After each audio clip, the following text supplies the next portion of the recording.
The United Arab Emirates just announced that it is leaving OPEC after roughly 60 years of membership. Most people will look at that and think the story is about the Middle East. They will think it is about oil politics, production quotas, Saudi influence, or some internal fight among energy producers. But that is not the deeper story. The deeper story is about the dollar. When a country like the UAE begins to separate itself from an organization that has helped support the oil pricing system for decades, the right question is not only what happens to oil, the right question is what happens to the system that made the dollar the center of global trade after it stopped being backed by gold. That is the part most people miss. They see the headline, they do not see the machine behind the headline, and in markets the machine matters more than the headline. Let me start with something simple. If I hold up a $100 bill and ask you what it is worth, the easy answer is $100. But that answer is not really an answer. $100 is not a fixed amount of value. It is a claim on purchasing power, and purchasing power changes. $100 today does not buy what $100 bought 5 years ago. It certainly does not buy what $100 bought 50 years ago. So the real question is not what number is printed on the bill. The real question is what system gives that bill value. That question matters because money has gone through major transitions before. And when money changes form, most people notice only after the consequences have already arrived in their lives.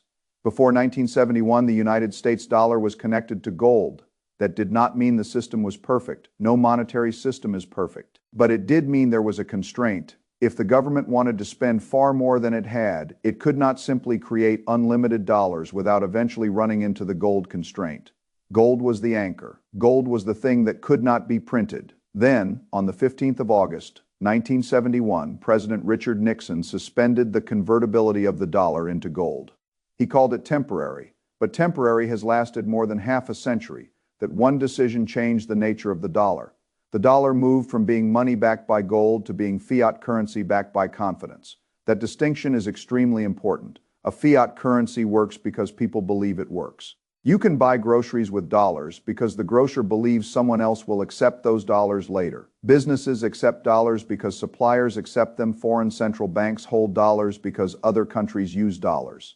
The system functions because trust circulates with the currency. But if a currency is not backed by gold, it needs another source of demand. It needs another reason for the world to hold it. That is where the petrodollar system became so important. In 1974, after the oil shock had shaken the world, the United States made a strategic arrangement with Saudi Arabia. The arrangement was not a simple contract with an expiration date, the way people online often describe it.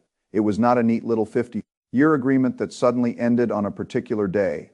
The reality was more structural. The United States and Saudi Arabia built a system in which oil would be priced and traded primarily in dollars. Saudi Arabia would take a large share of its oil profits and recycle them back into United States financial assets, especially treasury securities. In exchange, the United States would provide military protection, weapons, and geopolitical support. That arrangement did something enormous. It created constant global demand for dollars. Every country needs energy. If oil is priced in dollars, then countries that want oil need access to dollars. That means they need dollar reserves. They need dollar-based banking relationships. They need a place to store surplus dollars. And where do many of those dollars go? Back into United States debt. That is why the petrodollar system mattered so much. It helped turn the dollar into the dominant reserve currency of the world after the dollar had been disconnected from gold. It allowed the United States to borrow more cheaply than it otherwise could. It helped the United States run large deficits without facing the same pressure a normal country would face. It created what economists sometimes call an exorbitant privilege. That privilege is not magic. It is a system. And all systems have mechanics. If you understand the mechanics, you can understand why certain events that look small on the surface can be very large underneath. For decades, this system ran quietly in the background. Most people did not know it existed. They went to work, they earned dollars, they saved dollars, they paid bills in dollars. They did not think about why the rest of the world needed dollars. They did not think about oil settlement, treasury recycling, reserve balances, or the connection between geopolitics and the purchasing power of their paycheck. But whether they understood it or not, they benefited from it. The dollar was not just America's currency. It was the world's working currency, and that made American life cheaper than it would have been otherwise. Imported goods were cheaper. Government borrowing was easier. Asset prices had a large global bid under them. The United States could print, borrow, spend, and still find buyers. That is a powerful position. but powerful positions can weaken slowly before they weaken suddenly. After the pandemic, the cracks became much more visible. In 2020, the United States government spent an enormous amount of money it did not have. Stimulus checks were sent out, unemployment programs were expanded, PPP loans were created, businesses were bailed out, markets were stabilized, households were supported. The purpose was to stop a depression, but the consequence was a massive expansion of money and debt. When a government can create currency, it can create dollars, but it cannot create wealth in the same way. This is the principle people must understand. Printing currency is not the same as creating wealth. If an economy produces more goods, better technology, more useful services, more productivity, then it has more real wealth. But if an economy simply creates more claims on the same goods and services, the claims become less valuable. That is inflation in simple terms. And when other countries watched the United States create trillions of dollars after 2020, many of them began to ask a very rational question. If our reserves are held in dollars, and the issuer of those dollars can expand supply at will, are we really holding a stable store of value? That question does not destroy a reserve currency overnight. The world does not change reserve systems in one day, but it does plant the seed of diversification. Then the Russia and Ukraine conflict accelerated the process after Russia invaded Ukraine. The United States and its allies froze large amounts of Russian reserves. Many people in the West looked at that and saw justice. Other countries looked at it and saw something else. They saw counterparty risk. They realized that reserves held in dollars or euros inside the Western financial system are not only financial assets, they are political assets. They can be frozen, they can be sanctioned, they can be blocked, they can be turned off by decisions made outside their own borders. Again, that does not mean those countries approved of Russia's actions. That is not the point. The point is that policymakers around the world learned a lesson about the architecture of reserves. If your wealth is stored in another country's currency and inside another country's financial rails, then your wealth depends on that country's willingness to let you use it. That is a major realization. Once that realization happens, central banks do what rational actors do. They diversify, they look for assets with no foreign political issuer, they look for assets that are not someone else's liability, they look for hard reserves. That is one reason gold became more important again. But before we get to gold, we need to understand how the reserve picture has already changed. Back in 2001, roughly 72% of global currency reserves were held in dollars. By the end of 2025, that share was closer to 56%. That is still dominant. The dollar is not disappearing. The dollar is not going to zero. The United States is not going to stop being important, but the trend matters. When the reserve share goes from 72 to 56, you are seeing a slow decline in the dollar's monopoly. That decline does not need to be fast to be meaningful. A reserve currency system is like a giant flywheel. For a long time, it keeps spinning because everyone else is still using it. The more people use dollars, the more convenient dollars are. The more convenient dollars are, the more people use them. That is the network effect. But network effects can weaken. They weaken when the benefits of staying inside the network start to look smaller than the risks of dependence. That is what is beginning to happen. China is central to this. The United States and China are not just competing over trade. They are competing over monetary influence, energy flows, technology, supply chains, and the architecture of global settlement. China does not want to depend indefinitely on a dollar system controlled by the United States. That is logical from China's perspective. So China has built oil futures priced in yuan. It has pushed for more trade settlement in its own currency. It has bought oil from countries that are willing to transact outside the dollar system. It has built relationships with energy producers who want alternatives, and one of the most important developments came when Saudi Arabia, the country at the center of the original petrodollar structure, began selling oil to China in yuan. That matters because symbols matter in global systems for nearly 50 years. The assumption was that oil meant dollars. Then the country that helped build that assumption began showing that oil could also mean yuan. That does not end the dollar. But it weakens the assumption. Then we have the UAE. The UAE has not only been a major oil and gas producer, it has also been one of the countries more open to dollarization and local currency settlement. It has worked with countries like India to explore trade outside the dollar. It has joined broader structures in which countries are trying to reduce dependence on the dollar system. Now, when the UAE leaves OPEC, the surface explanation is about production freedom. OPEC sets quotas. The UAE has invested in increasing its oil production capacity. If it wants to produce more than OPEC allows, then the organization becomes a constraint. That part is straightforward, but beneath the production issue is a deeper monetary issue.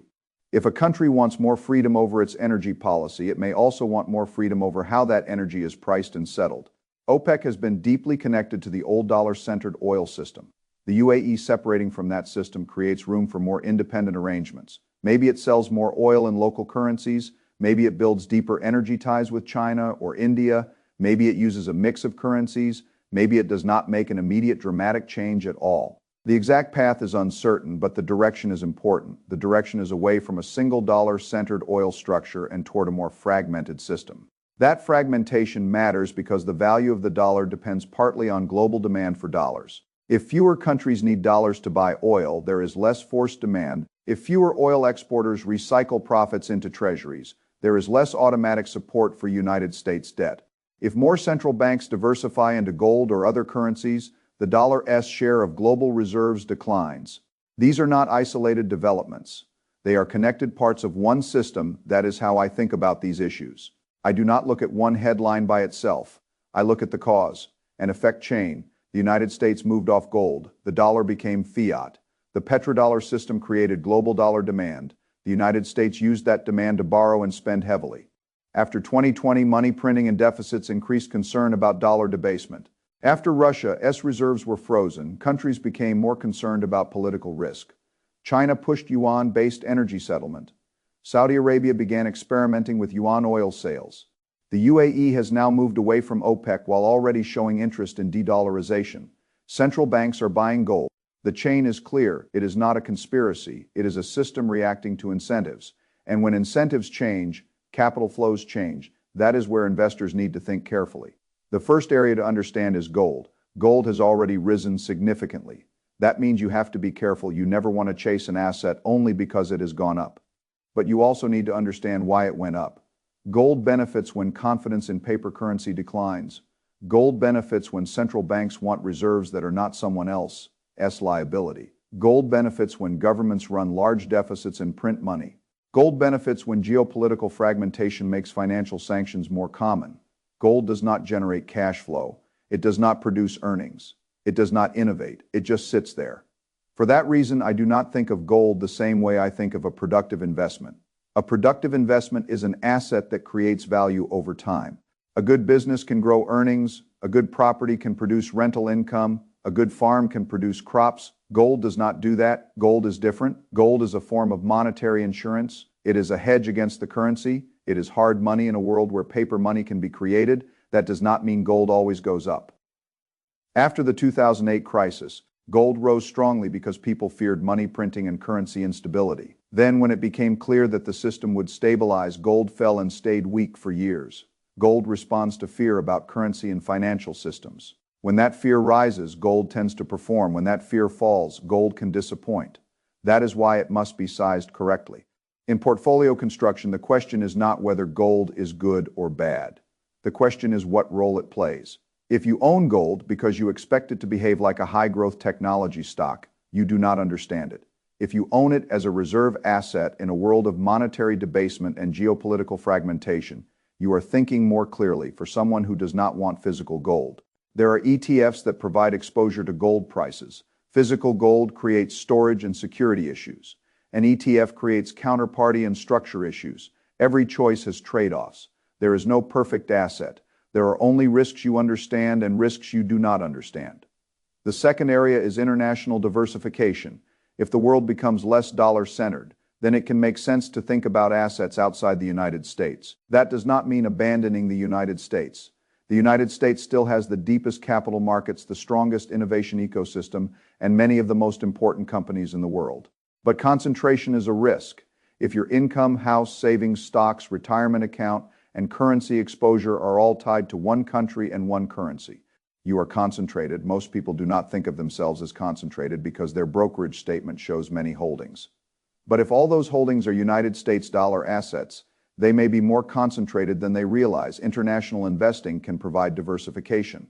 A broad international ETF gives exposure to many countries and many currencies. Developed market funds focus on established economies. Emerging market funds give exposure to faster-growing but riskier economies. Country-specific funds can provide direct exposure to places like China, India, Germany, or other markets. Each comes with different risks. International investing has currency risk, it has political risk. It has regulatory risk, it has different accounting standards, it may produce long periods of underperformance. But diversification is not about owning only what performed best yesterday. Diversification is about having exposure to different outcomes. If global capital flows shift, you want to understand where the flows may go. That is the point. The third area is energy. If the petrodollar system is changing, energy remains central. Oil is not just a commodity. Oil is an input into transportation, manufacturing, food, chemicals, plastics, shipping, and defense. A conflict around oil routes can change inflation. A change in oil settlement can change currency flows. A change in energy independence policy can change capital expenditure. If the United States wants to become less dependent on unstable or unfriendly energy arrangements, then domestic energy investment can become more important. That can benefit energy companies, pipeline infrastructure, refiners, and other related areas. An ETF focused on United States energy companies is one way some investors get exposure. Again, that is not a recommendation. It is a way of thinking. Energy is cyclical. Oil prices can fall sharply. Energy stocks can underperform for long periods. Political pressure can be intense. But when the world becomes more unstable, energy security becomes more valuable, and when energy security becomes more valuable, capital often follows. The fourth area is defense. Many people do not like talking about defense as an investment category. I understand that. There is a moral dimension to it. Every investor must decide what makes sense financially, legally, and morally. But if the world becomes more fragmented, if the Middle East remains unstable, if China and the United States continue competing, if Europe rearms, if shipping lanes become more dangerous, then governments tend to spend more on defense. That is simply how the system works. Defense companies benefit from long-term government contracts. They often have strong backlogs. They do not depend on consumer confidence in the same way many other sectors do. When geopolitical tension rises, defense spending often rises with it. That does not mean every defense stock is attractive. It does not mean valuation does not matter. It does not mean there is no risk, but it does mean the sector belongs in the conversation when you are analyzing a world moving away from the old stable globalization model. The fifth area is still the United States itself. This may sound contradictory after discussing de-dollarization, but it is not. Good investing requires holding two truths at the same time. The dollar's monopoly can weaken, and the United States can still remain the most powerful economic engine in the world.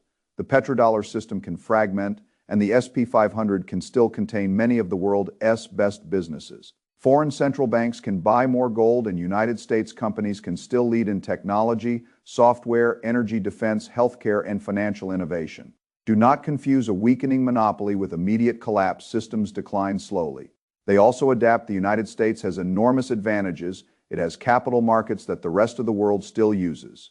It has rule of law advantages, even with all its problems. It has entrepreneurial culture. It has scale. It has military power. It has the reserve currency, even if that reserve share is lower than it used to be. So for many long-term investors, owning broad exposure to the United States economy still makes sense. That can be done through total market funds or through the S&P 500. The key is not to panic sell because of scary headlines. The key is to understand the changing environment and build a portfolio that can survive different outcomes.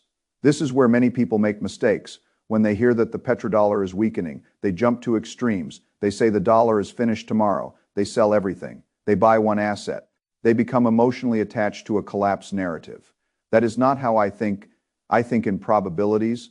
I think in systems. I think in balance. A reserve currency transition can take decades.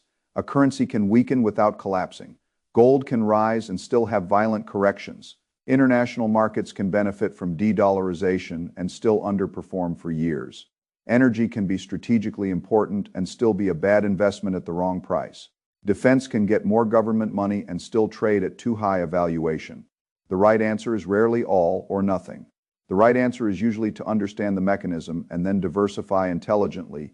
You want to avoid two traps. The first trap is complacency. Complacency says the system has always worked, so it will always work. Complacency says the dollar has been dominant for 50 years, so nothing can challenge it. Complacency says the United States can print and borrow forever because it always has. That thinking is dangerous because systems change. The second trap is panic. Panic says the system is ending tomorrow. Panic says sell everything. Panic says buy only gold. Panic says the dollar is worthless. That thinking is also dangerous because systems do not usually move in straight lines. They move through cycles, they move through policy responses, they move through reversals, they move through long periods where the old system looks weak but still survives. The disciplined investor avoids both complacency and panic. That is the principle. Look at the facts. The dollar was once backed by gold. It is no longer backed by gold. The petrodollar system helped create demand for dollars after 1974. That system is now under pressure. The United States printed and borrowed heavily after the pandemic. Other countries noticed. Russia's reserve freeze created a risk management shock. Other countries noticed. The dollar's share of reserves fell from roughly 72% in 2001 to around 56% by the end of 2025. China is building yuan-based energy settlement. Saudi Arabia has shown willingness to transact oil in yuan. The UAE has been active in de-dollarization discussions and is now leaving OPEC. Central banks are buying gold. These facts do not tell you exactly what will happen next month, but they do tell you the direction of structural change.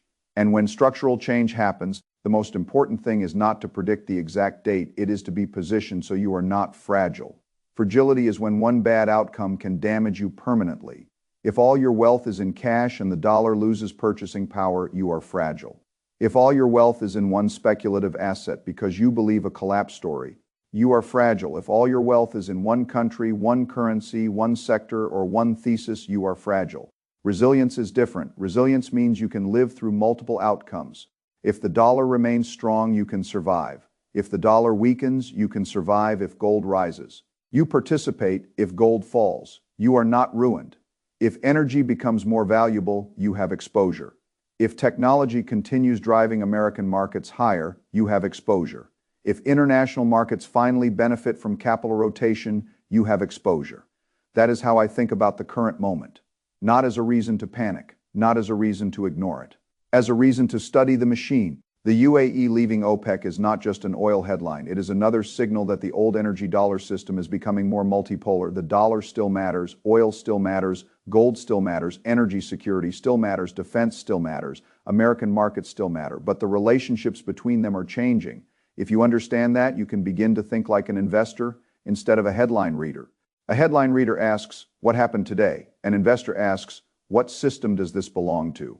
A headline reader asks, will the dollar collapse? An investor asks, what are the incentives of the actors holding dollars? A headline reader asks, should I buy gold right now? An investor asks, what role should hard money play in a balanced portfolio? A headline reader asks, is America finished? An investor asks, how do I maintain exposure to American productivity while protecting against currency debasement and geopolitical fragmentation? That is a different level of thinking, and it is the level people need now, because the world is moving from a single dominant system into a more fragmented system. Fragmentation means more uncertainty, it means more volatility, it means more geopolitical risk, it means more currency competition, it means more need for thoughtful diversification. But it also means opportunity. Capital does not disappear. It moves when confidence moves away from one reserve asset, it moves toward another. When energy systems change, capital moves into infrastructure, production, security, and alternatives. When countries reduce reliance on the dollar, capital moves into gold, local markets, trade networks, and strategic industries. The investor's job is not to be emotional about that. The investor's job is to observe, understand, and position with humility. This is not financial advice. It is a framework for thinking. Do your own research. Understand your own risk tolerance. Do not blindly trust anyone. Do not make decisions because of one video, one headline, or one chart. But do not ignore the structural signals either. Most people ignore monetary history because it feels abstract. They think it has nothing to do with them. But monetary systems determine the value of their wages. They determine the value of their savings. They determine interest rates, asset prices, import prices, energy prices, and the cost of living. When a monetary system changes, it eventually reaches every household. You may not care about the petrodollar, but the petrodollar can care about your paycheck. You may not care about central bank reserves, but central bank reserves can affect your purchasing power. You may not care about gold buying by foreign governments, but if enough governments decide paper reserves are too risky, that changes the price of hard assets. You may not care about UAE leaving OPEC, but if more oil trades outside the dollar, that changes the structural demand for the currency you earn and save. That is why this matters. The ending is not that the dollar collapses tomorrow. That is too simple. The ending is that a system that gave the United States enormous privilege is no longer as unquestioned as it once was. That means investors need to become more thoughtful. They need to hold productive assets. They need to understand hard money. They need to think internationally. They need to watch energy. They need to understand defense and geopolitics. They need to own enough of the American economy to benefit from its strengths and enough outside it to reduce fragility. Above all, they need to stop confusing the number printed on a currency with real wealth. Real wealth is purchasing power. Real wealth is productive capacity. Real wealth is resilience. Real wealth is the ability to survive when systems change. The world is not ending, but the old arrangement is changing. And when the old arrangement changes, the people who understand the mechanics before the crowd does are the ones who make the best decisions. That is the lesson. Do not be complacent. Do not be panicked. Study the system. Follow the incentives. Watch where the capital moves. And build a life and portfolio that do not depend on yesterday's monetary order lasting forever.